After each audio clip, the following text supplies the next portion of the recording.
kenapa harus kita bentengi diri kita dan anak turunan kita dengan akidah salimah, akidah yang selamat. Akidah yang selamat. Kita juga tidak boleh melakukan perkara-perkara destruktif karena kita tidak senang. Enggak. Jangan kita juga terlibat dalam subhat, ikut-ikutan ini negeri taghut. Jangan. Ini pemimpin kafir, enggak, dia muslim. Selama dia menyatakan dirinya muslim dan dia sholat, wajib kita taat, akhi. Tapi kalau sudah disembelihi terang-terangan, sekarang kan masih pelan-pelan kan. Nah, siapa yang vokal, mulai dulu dihentikan gerakannya. Ya itu masih pelan-pelan. Tapi kalau sudah terang-terangan dan terbukanya pintu jihad, maka inilah kesempatan kaum muslimin. Saudara yang dimuliakan Allah, kita tidak membahas menyinggung sana sini, tapi ini fakta kaum muslimin agar kita paham dan mengerti. Dudukkan diri antum. Saya hanya mengajak saya pribadi dan kita semua agar duduk mengambil sikap. Antum berada di barisan mana? Maaf ya, kita boleh berpendapat, tapi pasti kita punya satu tujuan. Kubur adalah ending dari kehidupan ini. Kubur, akhi, barzah adalah segala-galanya. Kubur jawaban, apakah antum selamat mengejar apa yang antum kejar sehingga akidah antum terpapar, atau antum menahan diri menyelamatkan akidah. Itu perkara yang paling mustahak dan paling penting. Assalamualaikum warahmatullahi wabarakatuh.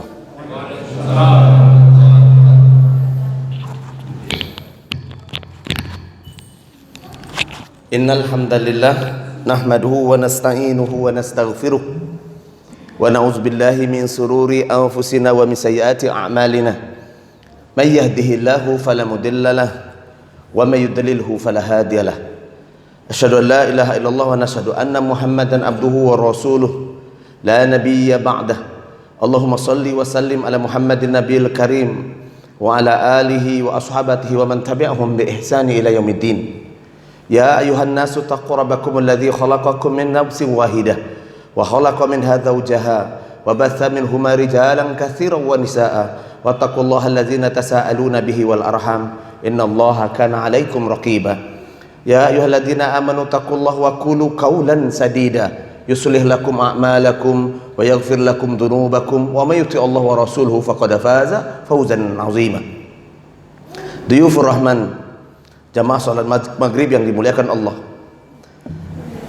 Keagungan dan kemuliaan hamba seseorang hamba di mata Allah, kejayaan dan keselamatan hidupnya di dunia ini, kesempurnaan dalam hidupnya, wallahi semuanya diatur oleh Maha Pengatur yang maha dahsyat. Tidak ada satupun keperluan dan kebutuhan kita kecuali Allah telah tetapkan. Tidak ada pun cerita sukses dari ana dan antum kecuali Allah telah gariskan. Dan sungguh beruntunglah mereka yang tetap dalam ketaatan di tengah semua kejumutan dan kesuntukan. Sungguh beruntunglah ana dan antum tetap bertuhankan Allah Azza wa Jalla di tengah ujian dan balada musibah. Setengah dari kita mengaku telah beriman kepada Allah, tapi setengahnya pula telah menggadaikan akidahnya secara terang-terangan atau perlahan-lahan, samar-samar, atau secara sembunyi-sembunyi dan diam-diam. Akhi, inilah yang membedakan kita yang beriman kepada Allah dan Rasulnya di penghujung zaman, dan kita melihat mendengar cerita sejarah orang yang beriman dan Rasulnya di pertengahan zaman, yakni di mana para sahabat, tabi'in dan tabi'in, dan generasi yang Allah bentuk melalui lisan Nabi SAW dan peradaban yang dibangun oleh Nabi.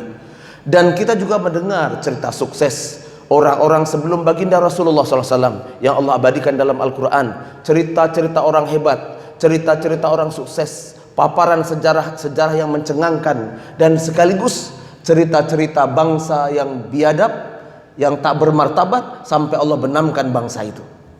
Inilah prolog kedua dalam topik kita, sebenarnya akidah dan akhlak, bukan akidah dan tauhid. Akidah dan akhlak sebagai jambatan peradaban baru NKRI, sebagai jambatan peradaban baru NKRI.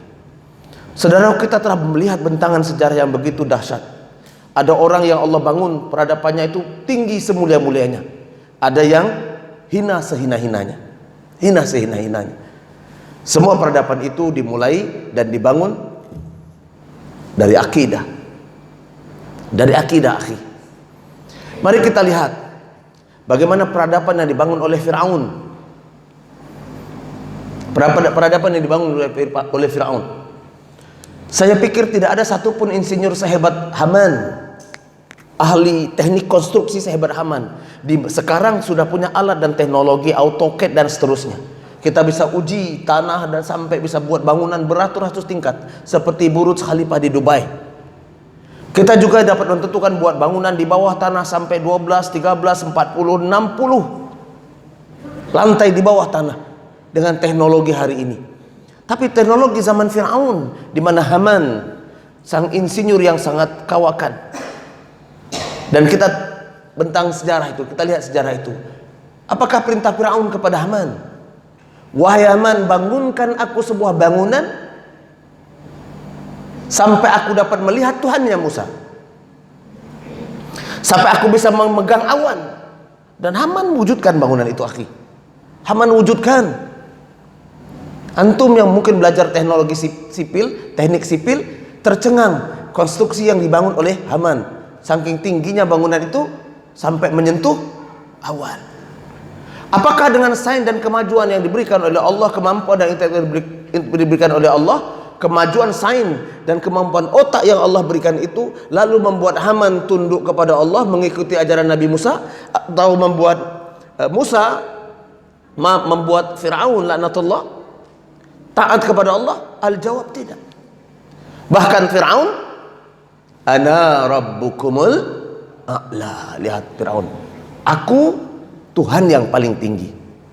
Ternyata kecerdasan intelektual, kemampuan dan kapasitas seseorang tidak memberikan jaminan orang itu tambah tunduk dan taat kepada Allah Azza Jalla. Kalau zaman Fir'aun dan Haman sebagai contoh dalam peradaban itu, tentu zaman ana dan antum hidup hari ini ada juga contoh yang demikian. Ada contoh yang demikian. Saya tak perlu sebutkan betapa pongah dan sombongnya ketaatan kepada Allah, ketundukan kepada baginda Rasulullah, ajaran Islam yang begitu agung dan mulia, mereka tabrak, mereka labrak hanya untuk sekedar mengejar popularitas dan sejumput kemewahan di dunia. Setelah itu ditinggalkan. Telah banyak kita lihat dalam bentangan sejarah, ya ikhwan. Telah banyak kita lihat, telah banyak kita tonton, telah banyak pula kita saksikan bangsa-bangsa yang Allah muliakan dan bangsa-bangsa yang Allah hinakan secara human capability, personal dirinya dan peradabannya.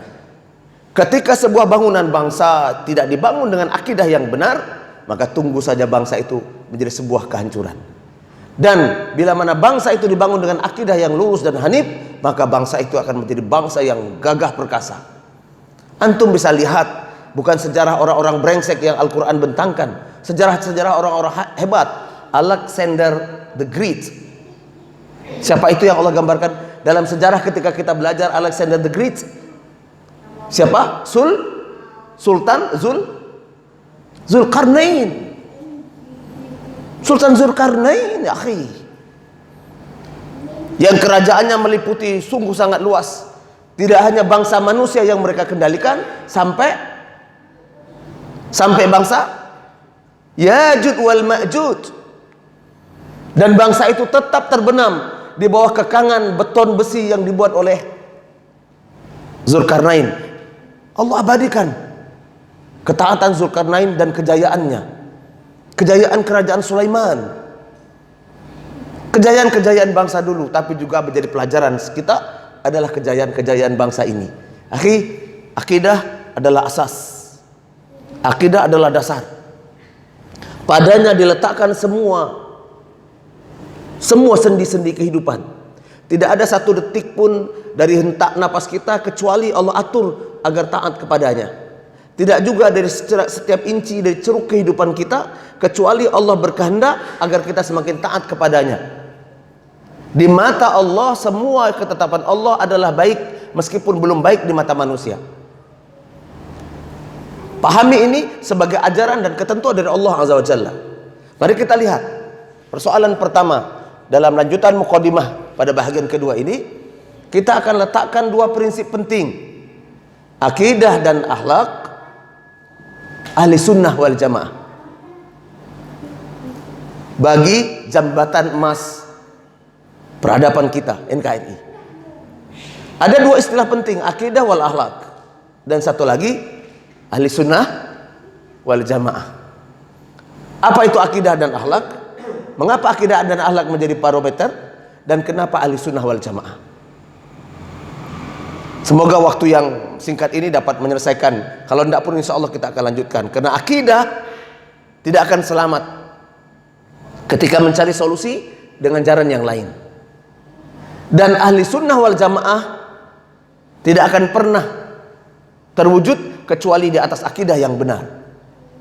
Hari ini orang mengaku kami ahli sunnah wal jamaah, kami ahli sunnah wal jamaah, baik secara terang-terangan atau secara lisan, dalam tulisan, dalam kata-kata, atau dalam broadcast. Bahkan disingkat pula aswaja. Aswaja mengaku singkatan dari ahli sunnah wal jamaah. Allah, kita akan bahas. Kita akan bahas tentu dalam konteks Al-Quran dan hadis. Ini majelis ilmu, saya tidak akan menyinggung sana sini. Yang hak adalah hak, yang batil adalah batil. Karena persoalan kita, topik kita adalah al-aqidah. Al-aqidah. Akidah itu jelas, konkret, real. Akidah tidak dilihat dari tampang. Akidah tidak dilihat dari kostum. Seandainya antum lihat, antum punya teman antum, surbannya begitu indah, imamahnya, selendangnya begitu gagah, tapi perbuatannya musyrik, perbuatannya munafik, maka dia bukan ahli sunnah wal jamaah.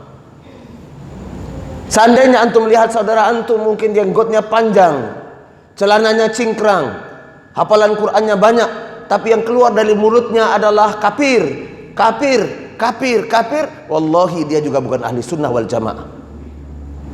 Seandainya antum lihat sahabat antum yang mungkin bersahaja, boleh jadi rambutnya gondrong, tapi tetap menjaga sholat sunnah dan menjaga sholat 5 waktu, akhlaknya baik, akhlaknya baik, adabnya baik, keluarganya disantuni dengan baik, anak-anaknya menjadi generasi emas Islam, walaupun tampangnya selengehan tapi hatinya hanif, maka dia sungguh adalah pengikut jejak baginda Rasulullah SAW dan para sahabat.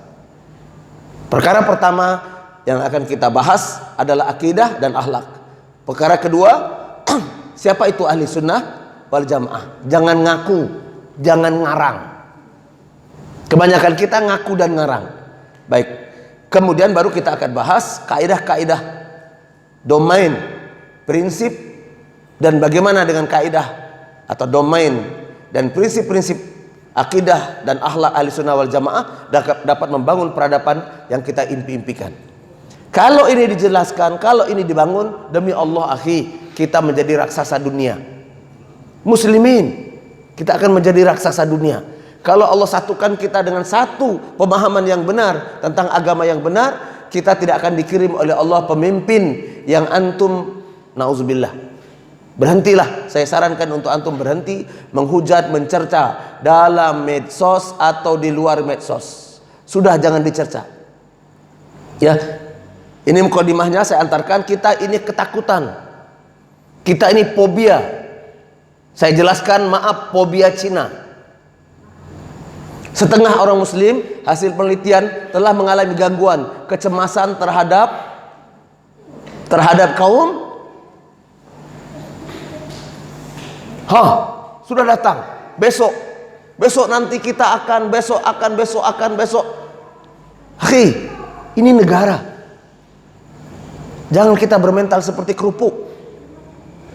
Ya, jangan takut pula dengan ketakutan itu lalu kita cemas, minder. Tidak, akhi. Kita harus waspada. Jangan dibesar-besarkan. Anda mulia ya ikhwan. Setiap detak napas Anda Allah ridha. Setiap inci dari kehidupan kita Allah ridha. Keluar dari rumah kita, menunaikan kebutuhan, bekerja, keluar rumah Allah ridha. Semua rerumputan, dedaunan berdoa, memuji Allah, mendoakan antum yang soleh. Mereka kupar akhi. keluar rumah mereka najis. Kaum kufar tidak pernah junub. Allah tak ridho. Ada satu pembahasan tersendiri. Kalaulah boleh diperbolehkan tanah yang diinjak, dedaunan yang diinjak, pepohonan, bahkan hewan-hewan kecil yang dilalui oleh mereka yang najis, wallahi dia akan menyumpah-nyumpah. Antum mulia ya akhi. Jangan ketakutan. Inilah memang bisikan iblis. Dibuat takut. Siapakah yang takut? Mereka yang tidak takut kepada Allah, yang takut kepada manusia, yang takut kepada bangsa tertentu, yang takut dari bentangan sejarah tertentu adalah mereka yang tidak takut kepada Allah. Bagi mereka, bagi antum dan ada yang takut kepada Allah, itu tidak ada apa-apanya. Bukankah kita pernah melalui bangsa ini, Belanda, Jepang? Kalau Allah takdirkan memang dia bangsa yang sipil itu menguasai ini, maka di saat itulah pintu jihad terbuka. Pintu jihad terbuka, akhi. Setiap tetesan satu darah antum kaum muslimin memegang agama Allah, memperjuangkan agama Allah, wallahi ditunggu di surga Allah. Sekarang jangan cerita jihad. Tidak ada celah untuk jihad nanti. Tapi juga jangan lengah. Jangan juga bermental tempe. Nanti ada saatnya panggilan jihad datang. Hah? Berani tak? Hah? Dua orang yang berani, yang lain iya enggak nih? Allah Akbar. Antum yang imannya tanggung, yang amal solehnya tanggung, inilah pintu surga terindah. Semua kesalahan masa lalu antum Allah hapus dengan satu jalan, al-jihad fisabilillah. Tapi perbaiki dulu akidah kita, akhi. Kalau masih begini-begini juga kaum muslimin rata-rata orang Indonesia, maka pemimpin antum, pemimpin ana dan kita semua tetap begini-begini. Jangan salahkan mereka. Jangan salahkan mereka. Lihat bangunan yang tadi kita contohkan, Fir'aun laknatullah. Fir'aun pasti masuk neraka. Tapi Allah berikan istri yang soleh. Siapa? Asia, akhi. Allahu Akbar. Lakinya penghuni neraka pasti, jangan sampai sombongnya mengikrarkan diri sebagai Tuhan, tapi bininya soleha. Karena bininya soleha, meskipun dia tidak punya anak dari musuh Allah laknatullah Fir'aun, Allah kirimkan orang paling soleh dari Bani Israel, paling cerdas dari Bani Israel, paling sempurna ahlaknya, paling baik imannya, tapi Allah kurangi lisannya karena makan bara api. Siapa dia? Nabi Musa alaihissalam. Lihat. Dan telah dibahas di jumhur ulama, Asia nanti di surga adalah perempuan yang paling mulia. Pasti jodohnya tidak Fir'aun. Kata Syekh Utsaimin, dia dijodohkan dengan baginda Rasulullah sallallahu alaihi wasallam. Kenapa? Karena makom imannya setara. Cuman bapak, apakah dapat jodoh besok bini sekarang? Tanya. Ibu, apakah besok pasangan ibu suami ibu sekarang? Tanya. Ukur. Bu, kira-kira lah bu, masihkah pasangan kita besok di surga insya Allah adalah suami kita sekarang? Soalnya ada ibu-ibu pernah tanya, Ustadz boleh enggak aku berdoa dengan kalimat seperti ini? Apa itu ibu? Ya Allah jadikan rumah tangga kami rumah tangga sakinah. Baik. Anak yang soleh solehah, rezeki yang berkah, baik. Belum Ustadz, belum tuntas. Ustadz dengarkan aja, baik kah? Ya Allah berikan keluarga yang sakinah, anak yang soleh, kesehatan, rezeki yang berkah dan seluruh panjang di penghujung dunia. Ya Allah kalau boleh nanti kami masuk surga, jangan pasangkan aku dengan laki aku sekarang. Allah, Pak, ada, tapi mungkin enggak ibu-ibu sekarang lah kak. Saya bilang semua doa ibu baik kecuali terakhir, kalimat terakhir. Kalimat terakhir. Ibu yang dimuliakan Allah, kita akan bahas bab sendiri ini pada bab tersendiri tentang bagaimana Allah mempertemukan orang mukmin dan mukminat. Ya, yang setara akidahnya. Taib.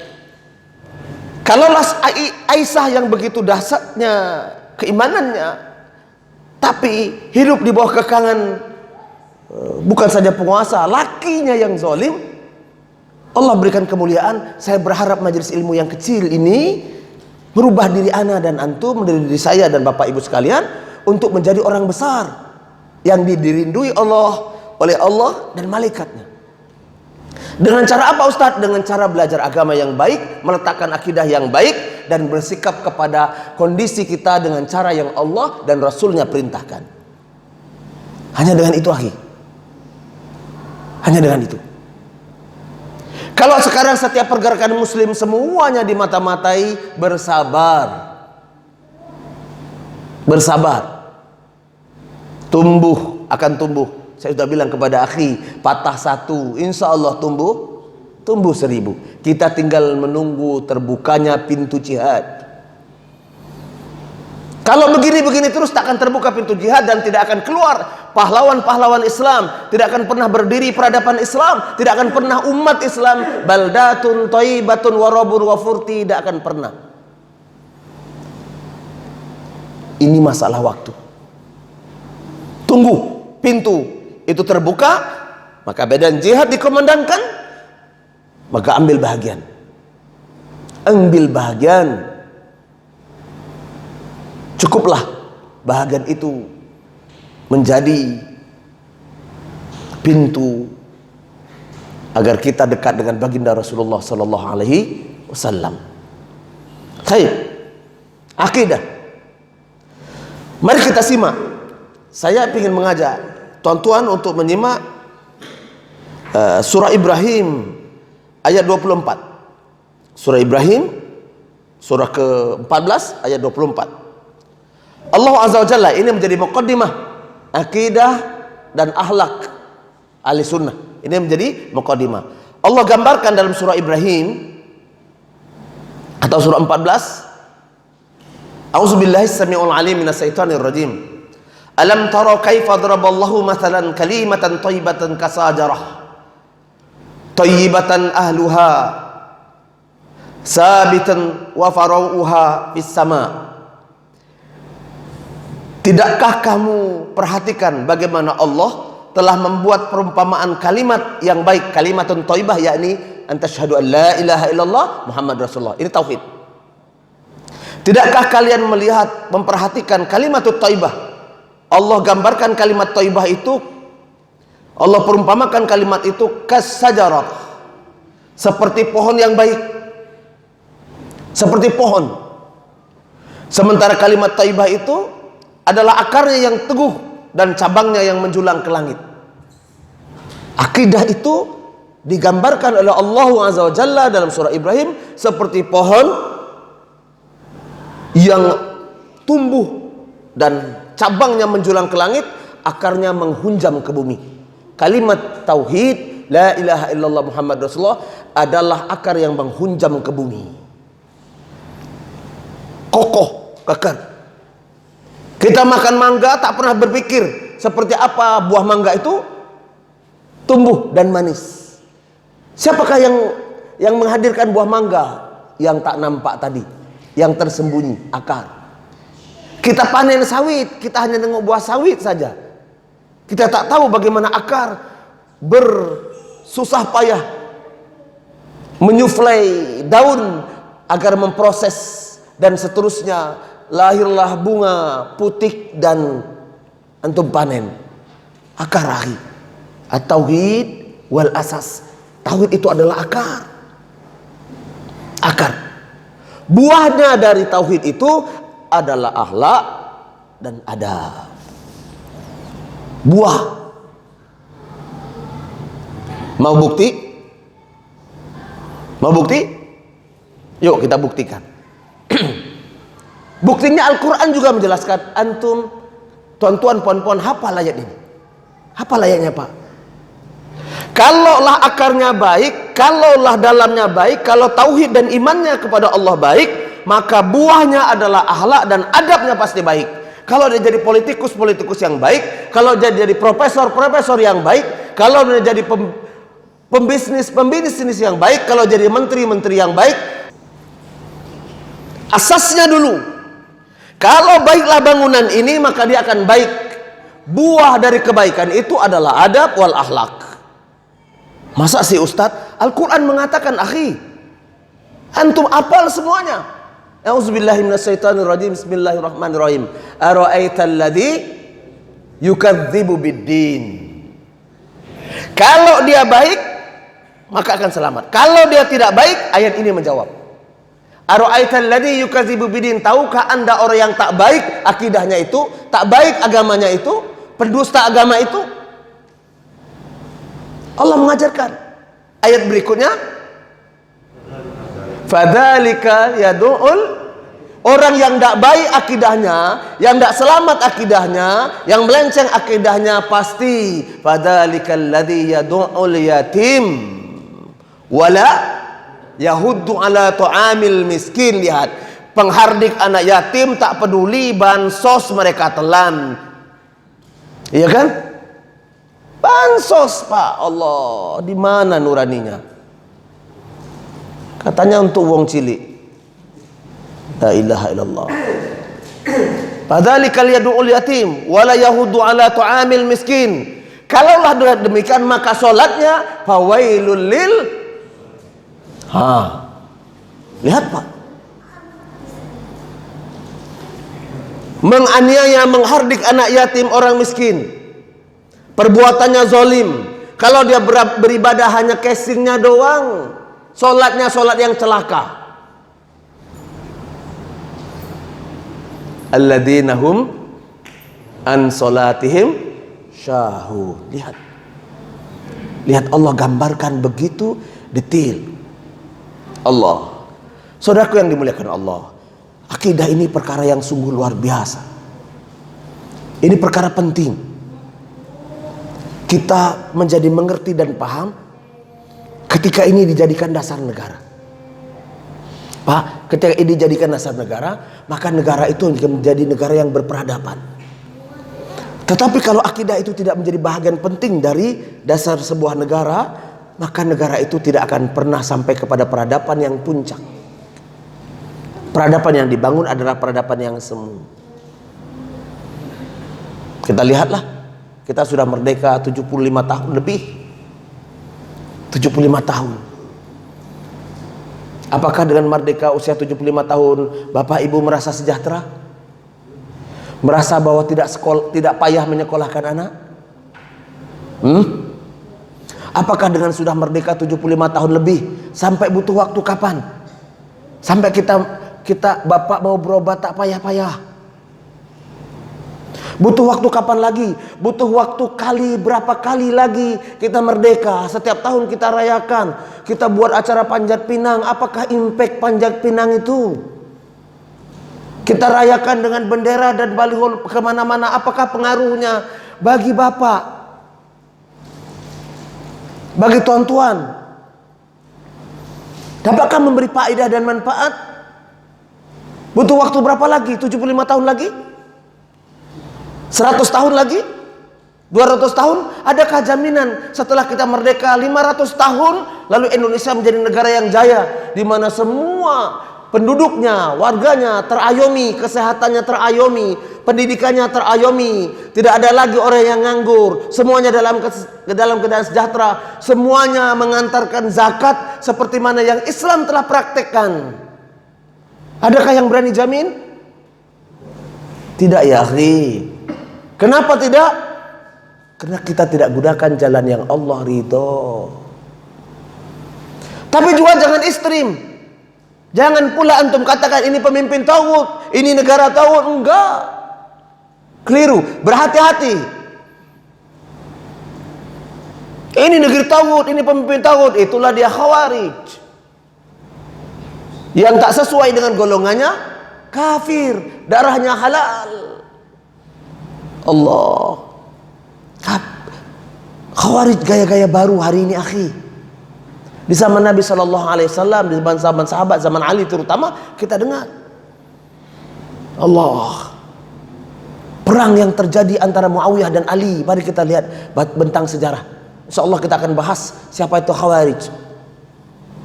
Siapa itu Khawarij? Siapa itu yang suka mengkafir-kafirkan? Kita akan bahas satu kelompok ini. Poskonya, tempatnya dulu di Kufah, di kota Baghdad. Itu pusatnya. Ketika terbunuhnya Utsman ibnu Affan radhiyallahu,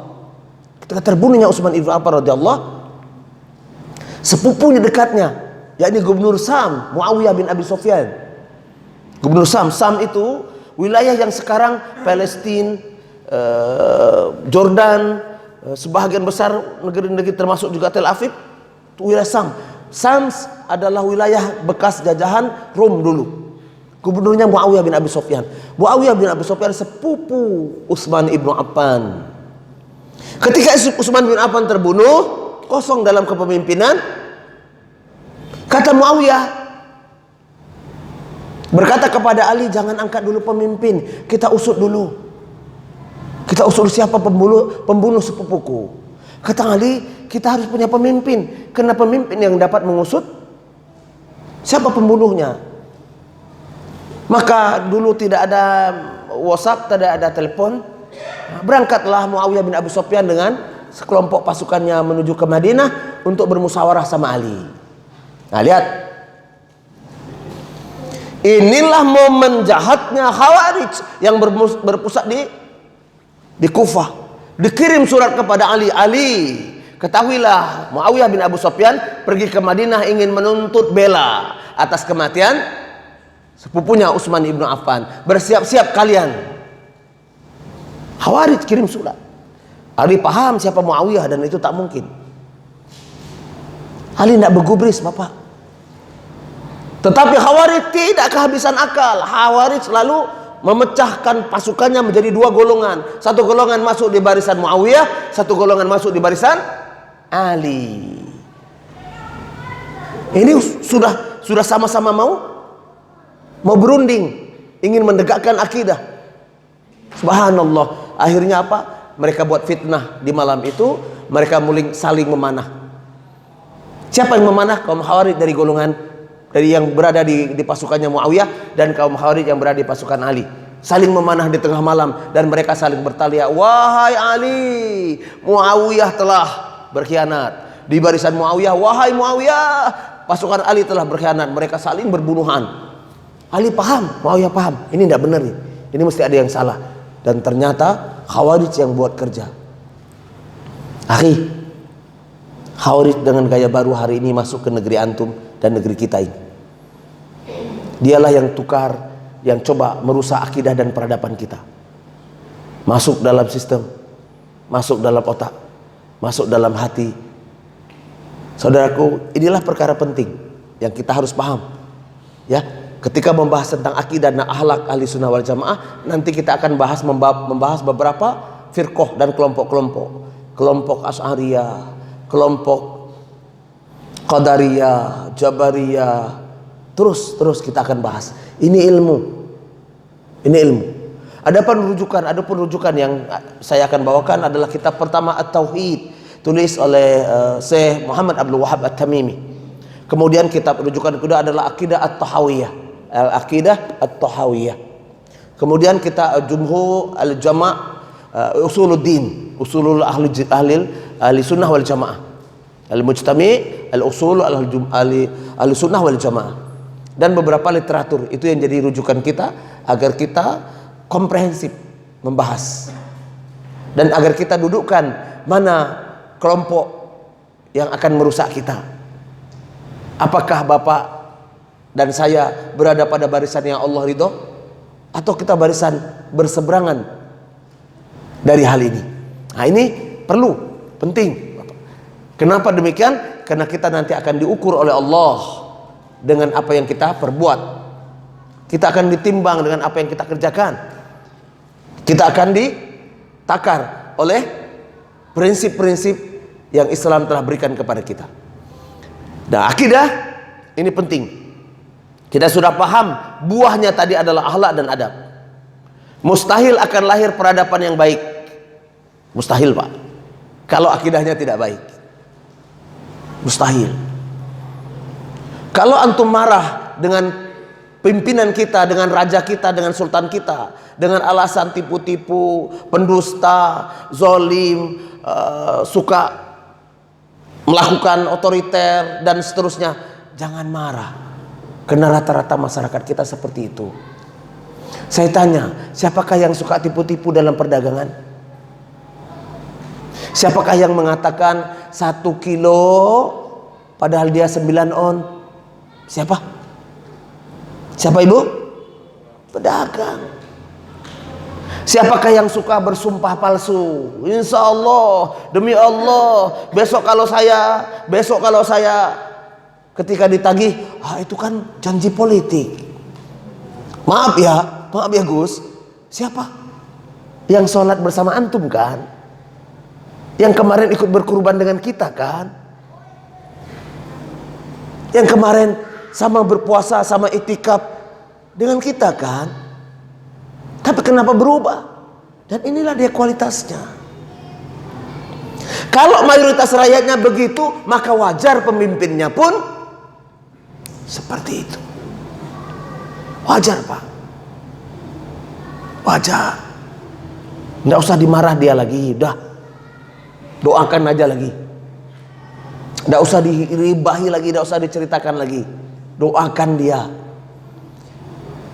Karena sehebat apapun pemimpin kita, kalau rakyatnya tidak berubah, tidak akan sukses.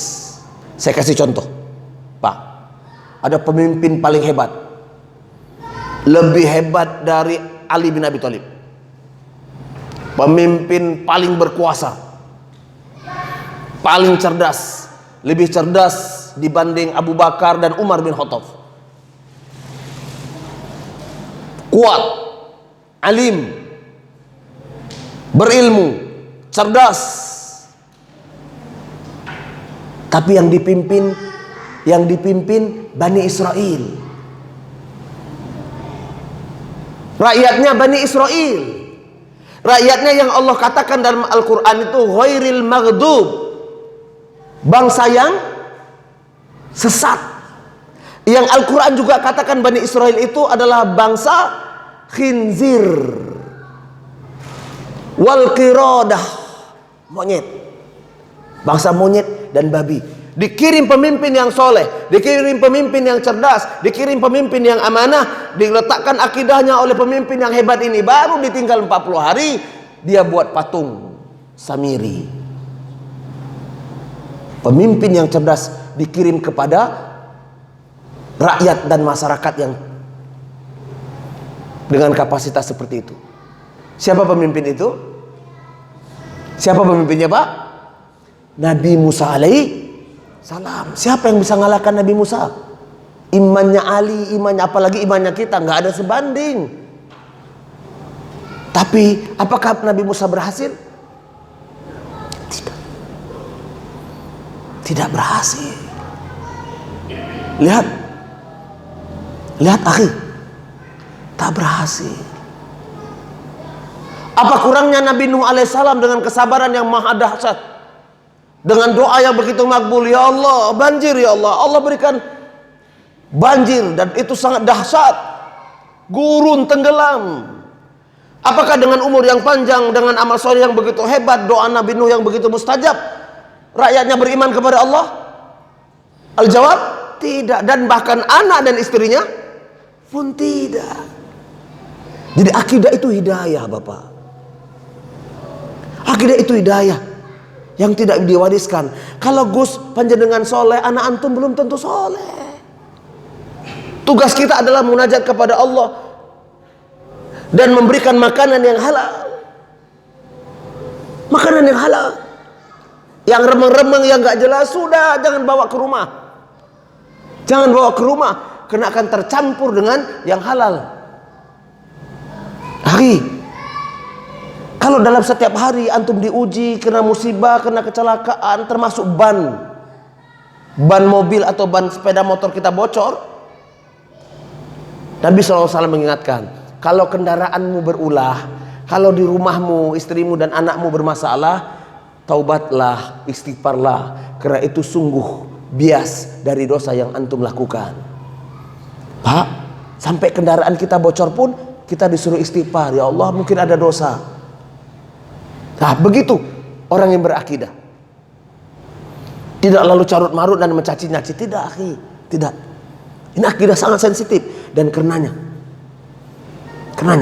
lihat, orang sehebat Nabi Musa alaihissalam termasuk tak berhasil membawa Bani Israel menjadi bertauhid kepada Allah.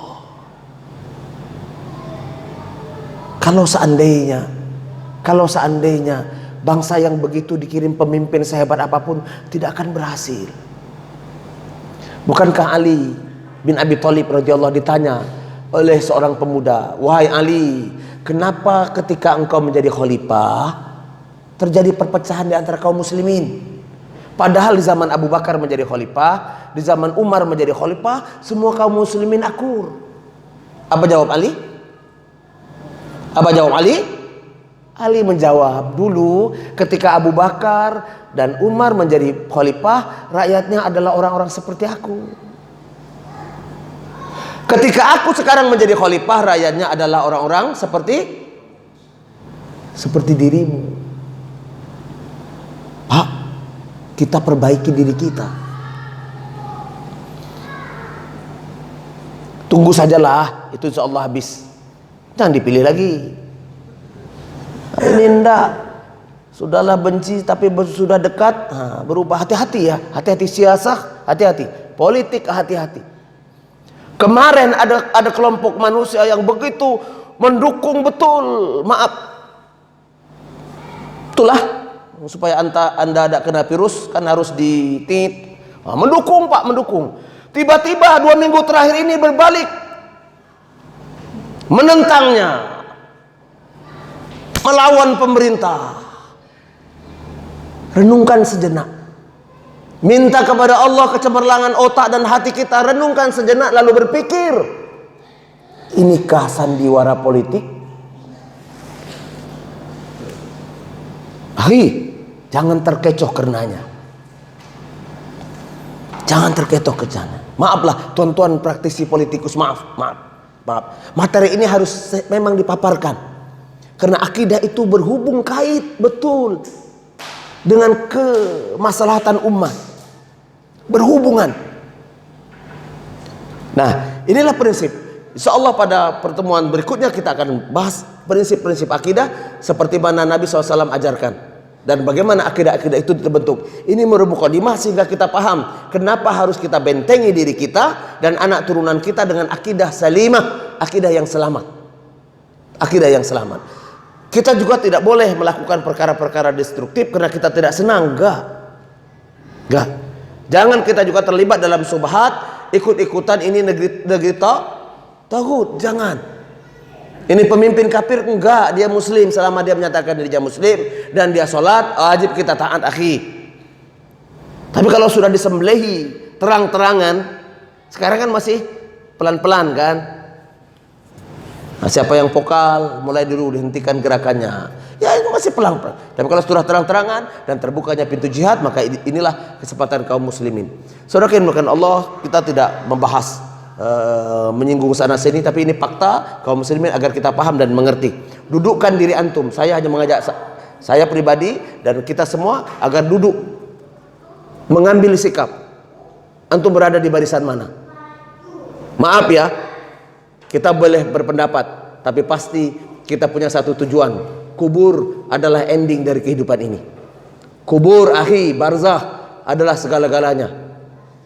Kubur jawaban, apakah antum selamat mengejar apa yang antum kejar sehingga akidah antum terpapar, atau antum menahan diri menyelamatkan akidah.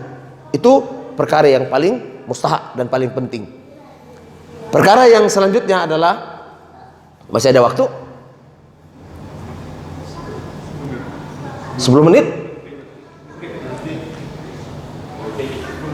Masya Allah.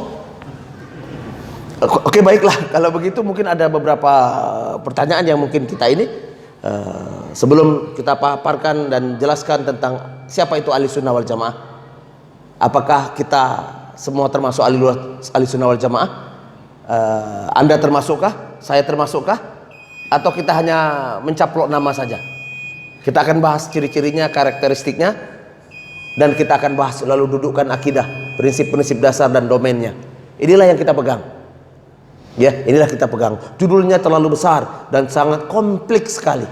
Sangat kompleks sekali. Tapi saya paparkan pertemuan kemarin secara umum, ini sudah mulai fokus tentang makna akidah dan akhlak, adab, dan kemudian makna yang penting adalah makna ahlussunnah wal jamaah. Karena kelompok ini yang dijamin oleh Allah dan oleh Rasulullah SAW. Baik, itu saja mungkin sebagai pengantar awal dalam materi ini.